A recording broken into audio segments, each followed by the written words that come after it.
Steve and me coming to you with another Bullseye Guy podcast from sunny LA, Beverly Hills, which is where I know Christopher Kai from many, many years going back. Christopher, amazing talent. He's done some great things around a book that we'll talk about.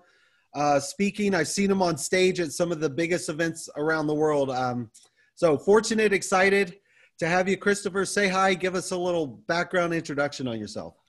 Well, first, for those of you who don't know Stephen Meade, this guy is phenomenal. I've literally known Stephen for almost 10 years. He's in my book about networking with billionaires and executives, not once, but twice. And him and I have literally been from LA to New York to Las Vegas to Davos, like all around the world. So for those of you who don't know Stephen, make sure you get to know this man because he's one of the most genuine, smart, intelligent, ambitious, and kind people I've met literally around the world. Yeah, we'll talk about your book, Christopher, because we spent time on the title, right? You were trying to figure out who you're actually networking to, whether or not you should have big game hunting, whether it was politically correct. I mean, we had some fun conversations, but give us some background on Christopher Kai before we actually got to the book, because I think the migration of the book is interesting, and then where you are now even more so. Sounds great. So I was born and raised in New York City. My mom was a former school teacher. My dad's a former case manager. So I had no money, no access, no connections. I was punished for talking too much in class. I was fired from my first full-time job I got out of college for a lack of motivation. And then 20 years after leaving American Express on Wall Street, where I used to build out global sales decks, I've written 5 books, working on my 6th book. I do keynote speeches all around the world, whether in Saudi Arabia or Lithuania or Germany. And my main gig now is as a keynote speaker, talking about how do you connect and communicate better, and also how do you help other people connect and communicate better as a professional speaker. So that's the quick, short summary of who I am as a keynote speaker and also as an executive speech coach. Perfect. So let's talk about what you were doing back when you and I met, and then sort of the genesis for the book, because I remember, some of the conversations you were, and I don't want to talk too much on the personal side, but you were in a bit of an exploratory mode of what should Christopher Kai be in the next version of Christopher. Yeah. And talk to us about how the book came about and what your thought process was. So Stephen is being very cordial when he says exploratory, more of like, I was like, not rock bottom, but fairly close by. I'm like, Stephen, how do I scale my business? So for me, it was really understanding, what am I good at? How do I help people? And since you know better than most, Stephen, how important networking is, when I started going to these networking events with an Elon Musk or Richard Branson or President Clinton, if I had that skill set, and people kept asking me, how do you get into these events, which might cost $20,000? I said, okay, I'm a business guy. I want to help and serve. So many people are not like you, Stephen, who understand not just the caliber of people in the room, but how to get into those rooms, and more importantly, how to communicate with those people in the room. So when I realized that I had some elements of you, a very successful entrepreneur, and I looked at myself and where I want to go toward my life with speaking, writing books. Since that book that I wrote 5 years ago, I had already written a book prior to that. So I knew that when you write a book, you can create a new career. So I didn't know how exponentially powerful this book would be because it really put me on a global stage, but I knew writing books really do put you on a global stage. But this book specifically really hit a real deep pain point for so many entrepreneurs. All of us know that networking is important, but we often hear that phrase, Stephen, you got to work the room. You got to work the room. That's like the worst phrase in the world, because if you're working the wrong room, it's a waste of time. Yeah. And you know as well as I what rooms to work and how to do that. And for me, since my core passion is really teaching people how to use stories, building rapport to build trust and to get better sales, better teams, better leaders, it really had a great fit with networking as well as my business model. Yeah, and we'll talk more about the book, but you said something that was interesting in there. There's one word. I don't want to use a Clintonism. It depends on what the definition of is. And one of the dinners or lunches or whatever we had right here at I think it was at the Palm or McCormick's, one of the places that were open, was a key word that I talked to you about, which was scale. You can't scale and duplicate yourself because you only have so much time.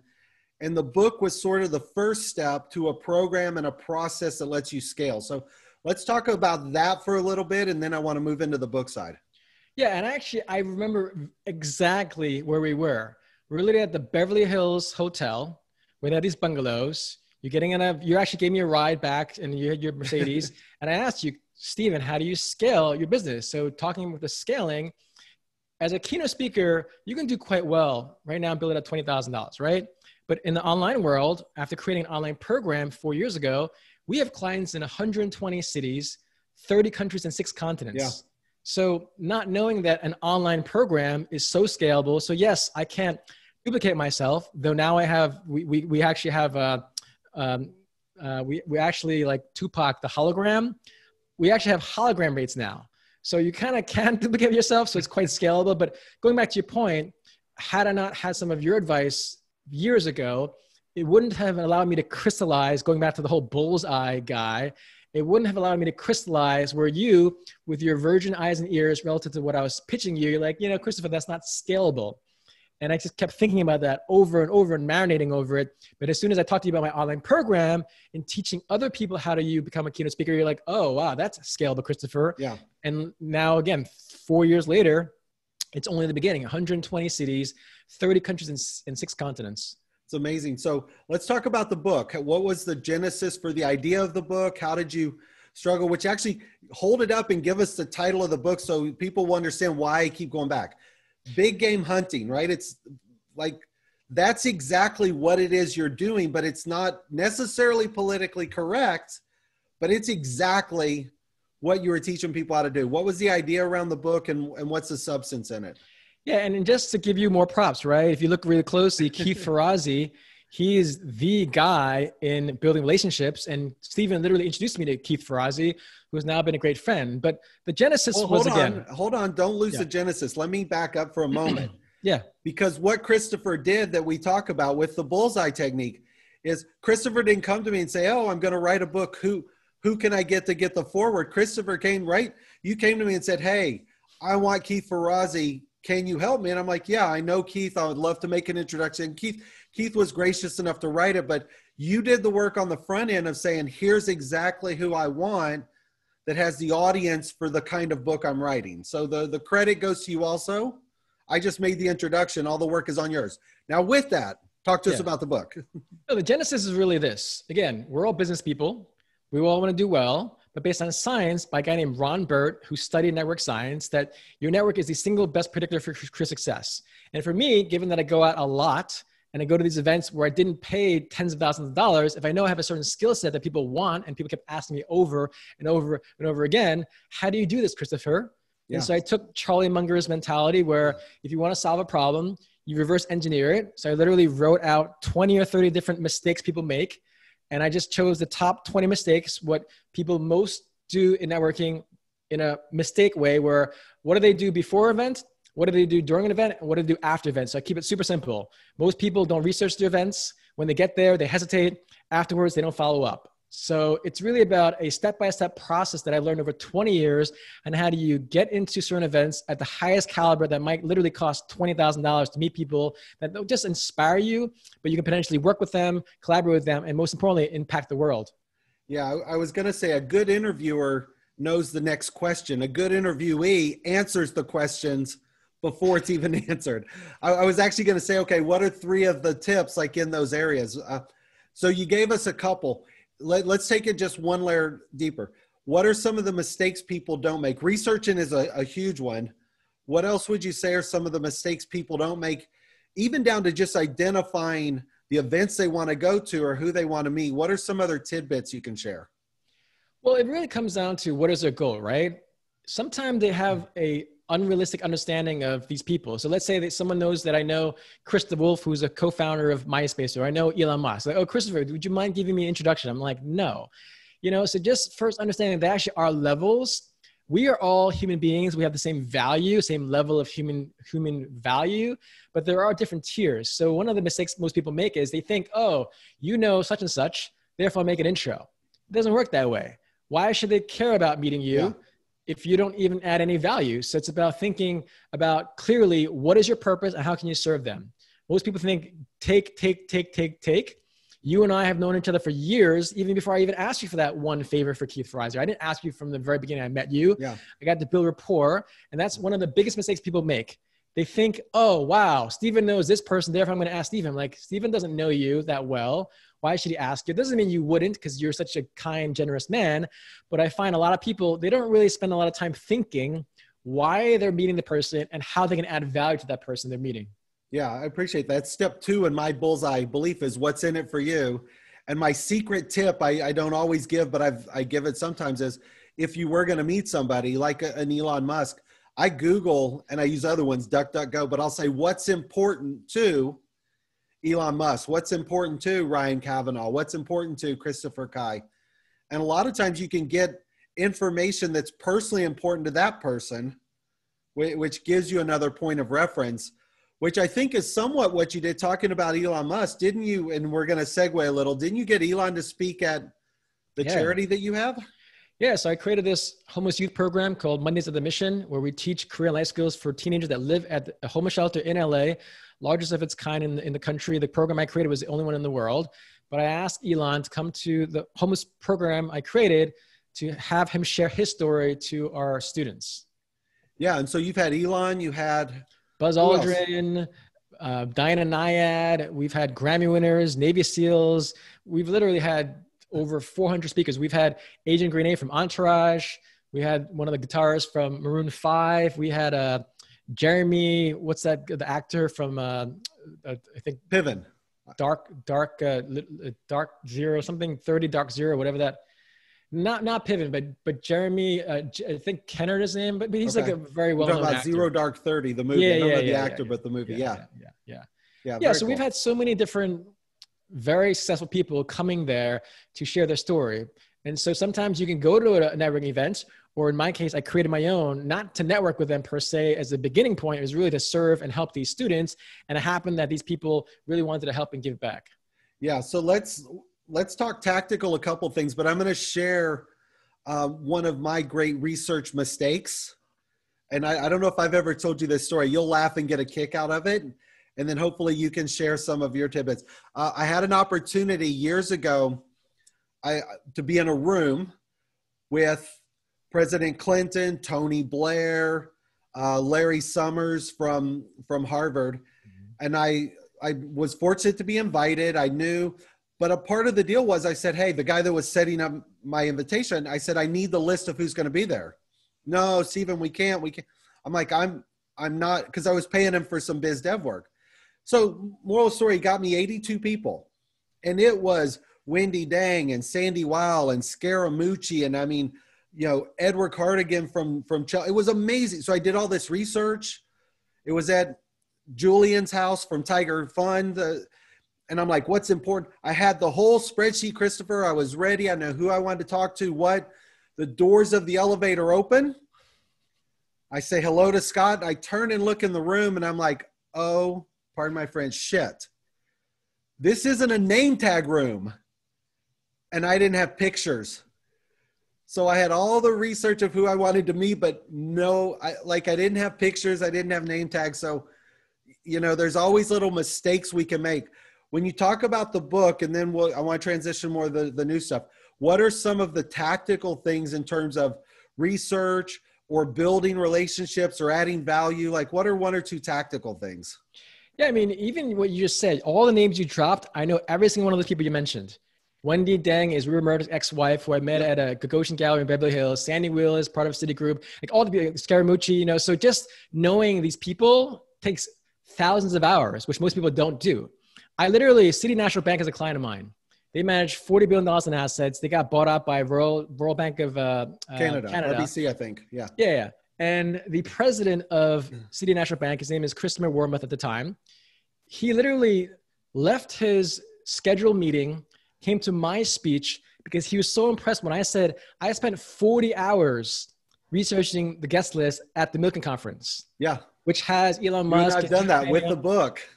Yeah. So again, when he said, wait, you spent how many hours? I said 40 hours on one event. Because again, if you want to meet at that scale, you're a Navy SEAL sniper. And that's why hunting is not a aggressive thing. It's about, like Steve Jobs says, stay hungry, stay foolish.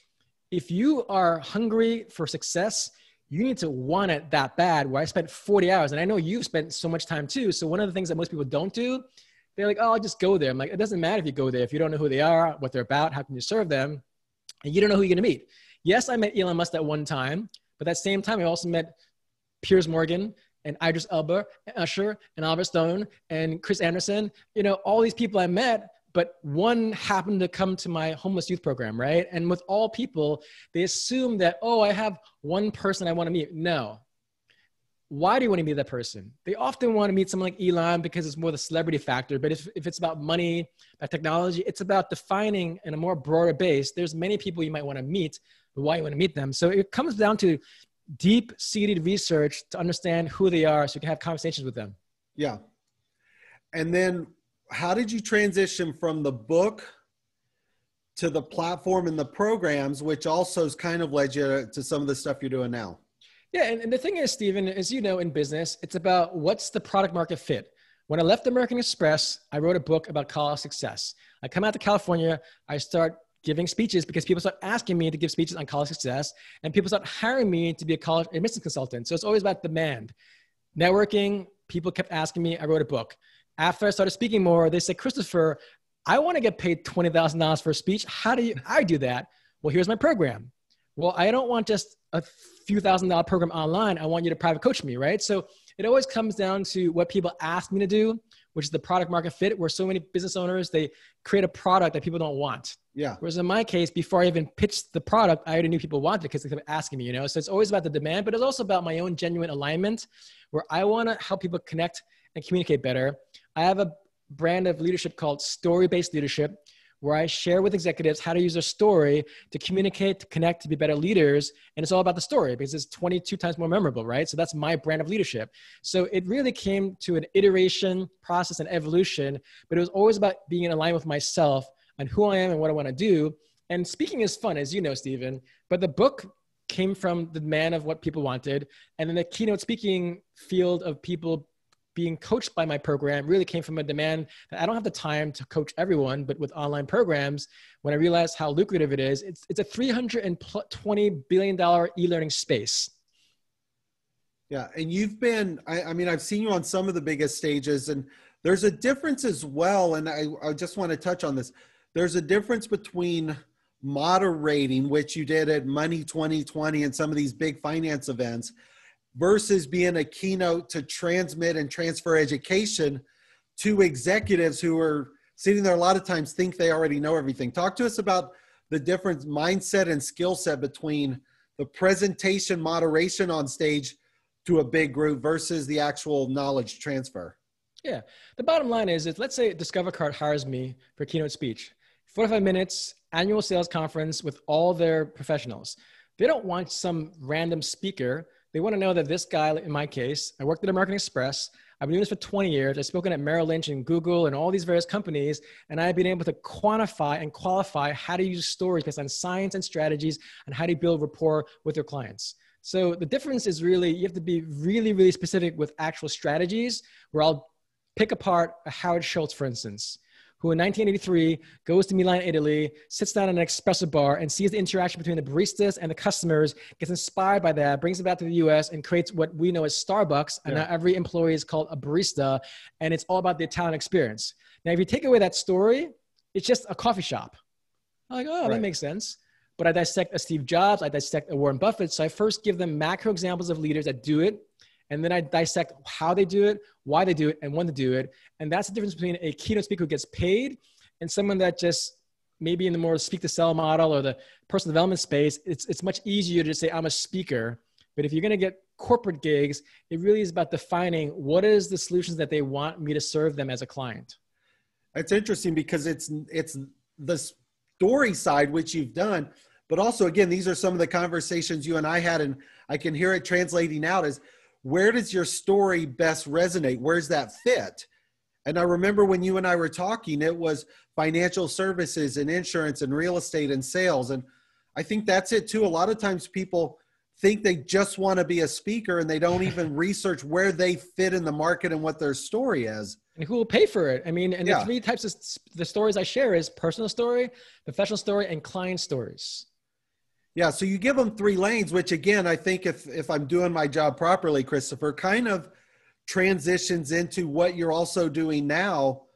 You know, when you and I spoke, I think you're helping people figure out what some of those lanes are and where they should be. What's that you're up to now? Yeah, so this GPS program I started, it stands for the Gifted Professional Speaker Program, where I've codified what I've learned in 20 years into 5 basic modules where step by step I give them a system on how to present themselves as a speaker. How do they build expertise? How do they market themselves in what I call the 10 essential marketing gems? And the most important thing is the sales aspect. You have no clients if you don't understand sales. And so how do you build a network of clients to hire you as a speaker? What, from a story standpoint, what are some of the key elements that you try and drag out? Because a lot of times it's emotional, right? People make decisions emotionally, defend them logically. What are the elements that you try and find from a speaker or an executive who maybe doesn't know how to have that personal story touch? One word, Stephen, you know this well. Marketing is about emotion.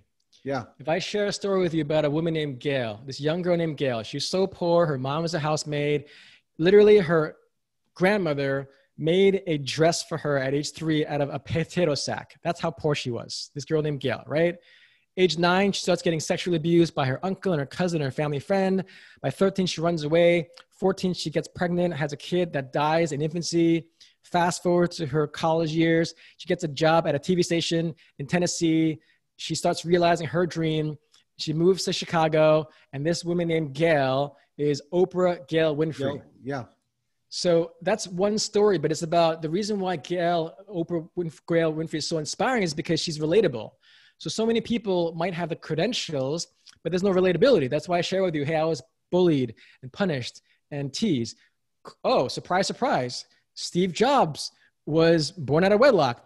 Elon Musk got beat down by his classmates so much so that he was hospitalized. That's why we are so endearing toward people like Elon Musk, because we think, wow, here's a guy that came from South Africa during apartheid, comes here with nothing, you know? So the relatability is so important because the emotional appeal of a person's communication skills that Aristotle knew about and Carmine Gala studied, 65% is based on the pathos. There's ethos, logos, and pathos. The pathos part is the emotional appeal. And that's why so many people, no matter how intelligent they are, we are all human beings. Even though people are the most analytical people in the world, look at someone like Warren Buffett, the guy's a brilliant public speaker.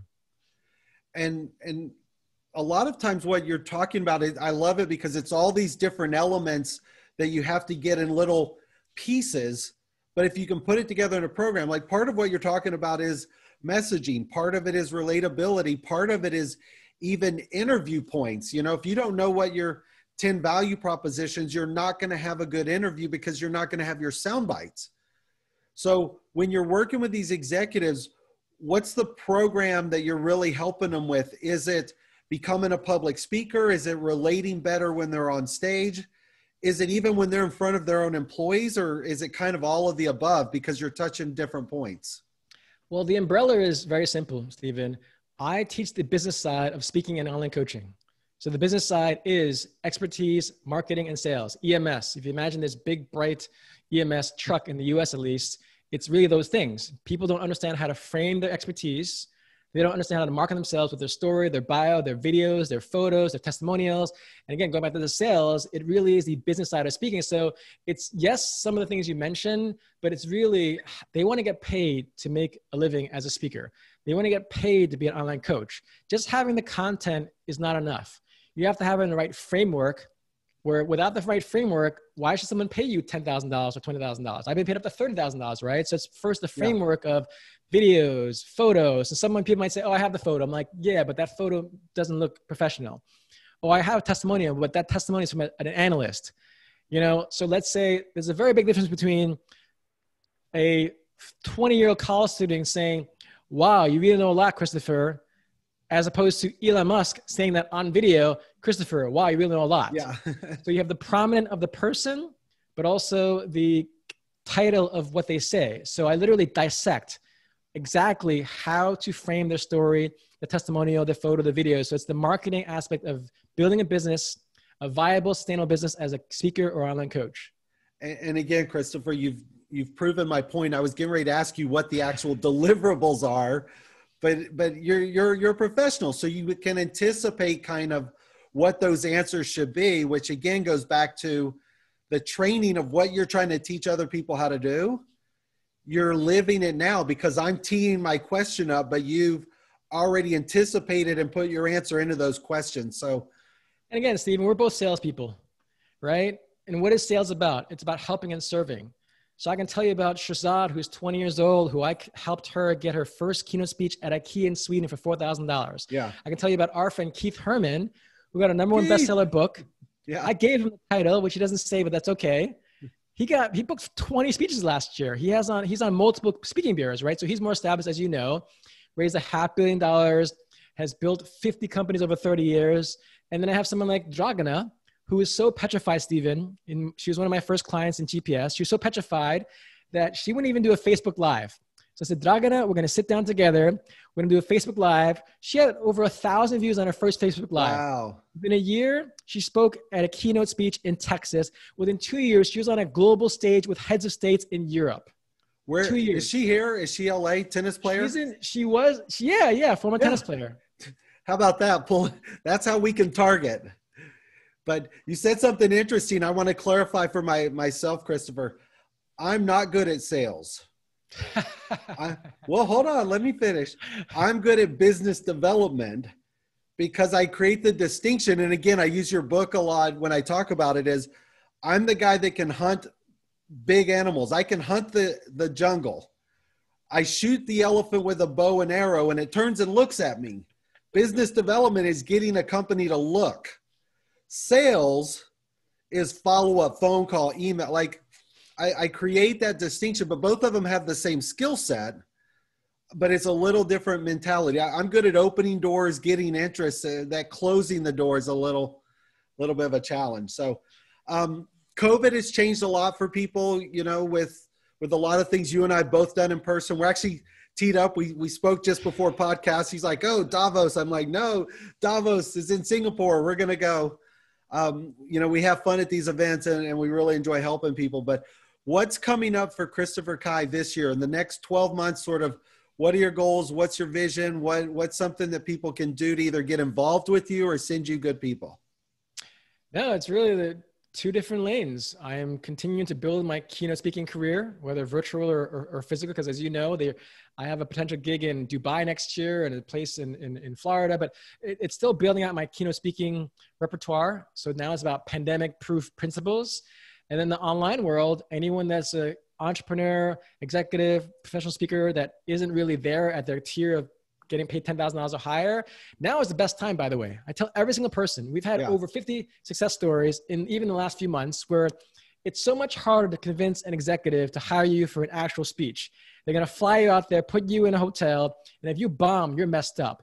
Virtual world, it's so much easier to get that gig, but even that, if you don't have the marketing, the branding, the story, you're not going to get the gig. So I'm literally just diving in even deeper. But the difference is going back to my most recent service. Now people are hiring me to interview them. So I have these curated VIP interviews where you're doing.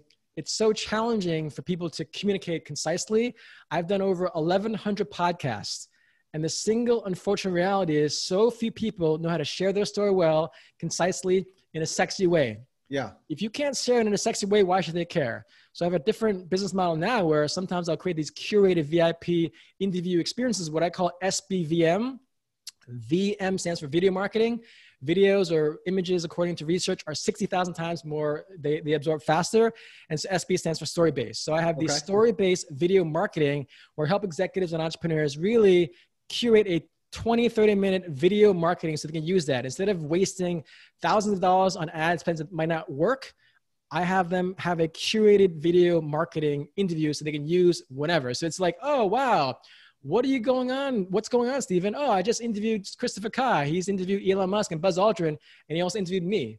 So from a marketing standpoint, success by association, it just elevates their brand so they get to impact more people. I was going to give you kudos, and I still will.